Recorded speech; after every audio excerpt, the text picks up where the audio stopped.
These are two Perry Miniatures announcements. The first of these was one that was shown off at Salute last weekend, and that is that they are going to be working on a new set of French line infantry for those people that like their Napoleonics.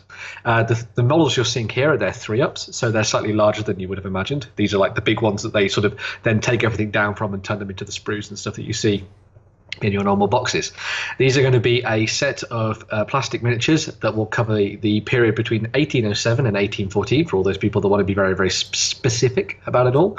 But it will come with a whole bunch of different options, as most Perry Miniatures kits do, for seeing them running, shooting, kneeling, marching, all kinds of things like that. You'll have loads of different head options, loads of different kit options and weapons and all that kind of thing as well. They do a really good job when it comes to these, and it's been a big thing for a lot of people that like their Napoleonics, because the British were out for a long time and they've actually started to get around to doing the French in a sort of fashion that isn't just them marching towards their inevitable doom at the hands of the British. So very cool.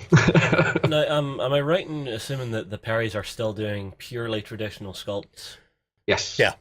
Yeah, so pretty much all of their stuff is done hand sculpted, based up from, sort of using in the metal stuff and then working in green stuff and that kind of thing. But yeah, it's all hand sculpted and then gets turned into these amazing molds that you see here. Mm-hmm. So. Yeah, it's nice to see sort of the old guard, as it were, still doing things their way and still making beautiful, gorgeous stuff. Oh yeah, there are plenty of people out there who haven't succumbed to CAD design yet. Mm-hmm. Long may it last. Because I always think there's something about hand sculpted that you just can't reproduce with CAD design. Mm.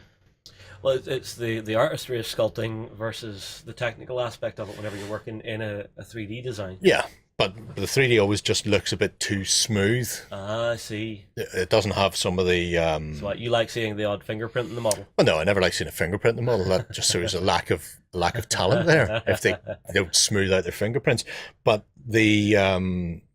not everything needs to be perfect, and sometimes you see that with CAD design stuff, that I think an awful lot of stuff gets described as soulless sometimes, and I think that's about right, where it's just too perfect, too pristine, too glossy. And I think a degree of it is that almost it's a strange use of the word, but it's a kind of like an uncanny version of like a miniature, because it looks human, yes, but for some reason it's too symmetrical. For example, that seems to be a lot of the complaints that sometimes you get out of CAD.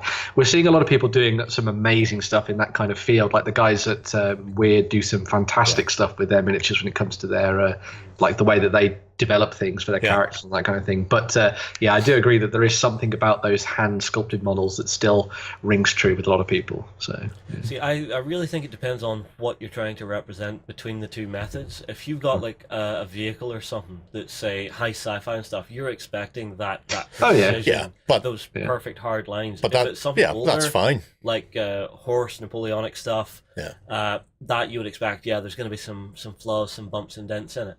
So yeah, I can see where you're coming from with it, but I think each have their place. Oh yeah, mostly the old stuff's better though. Always better. You're a very black and white person, Jerry. Yeah, it is or it is not. No, there's no shades of grey. No shades of grey at all. All right, there's another one then, Ben, yes?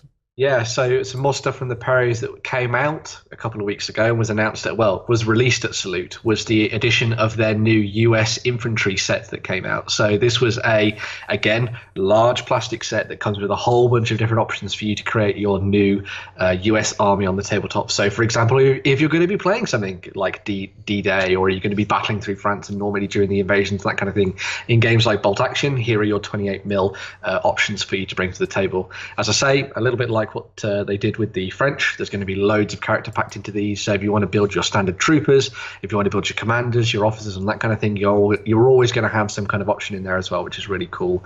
I'm not entirely sure that the pre-order period is still going, so there might be a little bit of a drop off when it comes to those metal miniatures that were included to begin with, but all of those plastics are there. And as I say, it's almost like this one-stop shop for you to build like effectively a tiny little American army to use on the tabletop, because a lot of it was done during this period of squad-based combat. It wasn't big huge battles between massive forces. So yeah, very cool stuff from them, and once again really nice to see the amount of character that's put into the Perry Miniatures range. So. Well, I mean, like 42 miniatures in the box, you cannot turn your nose up at that. Exactly. Even for Bolt Action, that's pretty much most of your force right there. Yeah. I mean, like, can you make like heavy weapon crews or anything out of this, or is it all just M1? Well, you make support weapons. Yeah. Yeah, so you've got rocket launchers and sniper rifles and that kind of thing as well. So you've got the kind of the typical kit that your American soldiers would have been carrying around on a sort of daily basis during the war. Yeah. So there's the 30 cals in there in the bar. Okay, that's good, because then I can do like a little medium machine gun crew or something. Well, you can make a light machine gun. I don't think the 30 cal counts for a medium. Well, I thought the 50 cal was the heavy, the 30 cal was the... Or sorry, yeah, 50 cal was the heavy, 30 cal was the medium, and then it was like the BAR was the light. No, BAR doesn't count as a machine gun in bolt action. Ah, no. I see. No, it's more like a... It was a really weird support weapon. Yeah. You know, it's like an assault rifle kind of thing. Yeah. Well, it wasn't even an assault rifle. Well, no, it is an assault rifle of a type. It's a Browning automatic rifle. That's what BAR stands for. So it's single shot or some form of semi or auto. Within the squad, its ammunition capacity was just way too low. Yeah. But the support weapon in the squad would have been your 30 cal. That was just some weird little thing that they just decided to run with. It's funny, they actually had those during World War One, but they actually didn't deploy them to their troops because they were scared the Germans would get their hands on them and start making them. Hence the Americans were actually given a French support weapon, the Shona, which had a banana clip with the sides cut out, with a leaf spring kind of thing on the inside, so like a zigzag spring. And if you're thinking you're in the trenches with an open-sided magazine, what's going to happen when you're in the trenches with that? It's going to gum up to buggery. I thought you were going to say magpies were going to fly down and steal all the shiny bullets because they love shiny. They probably did that as well. Yeah, I imagine that's the first problem there. Just trying to keep the magpies away.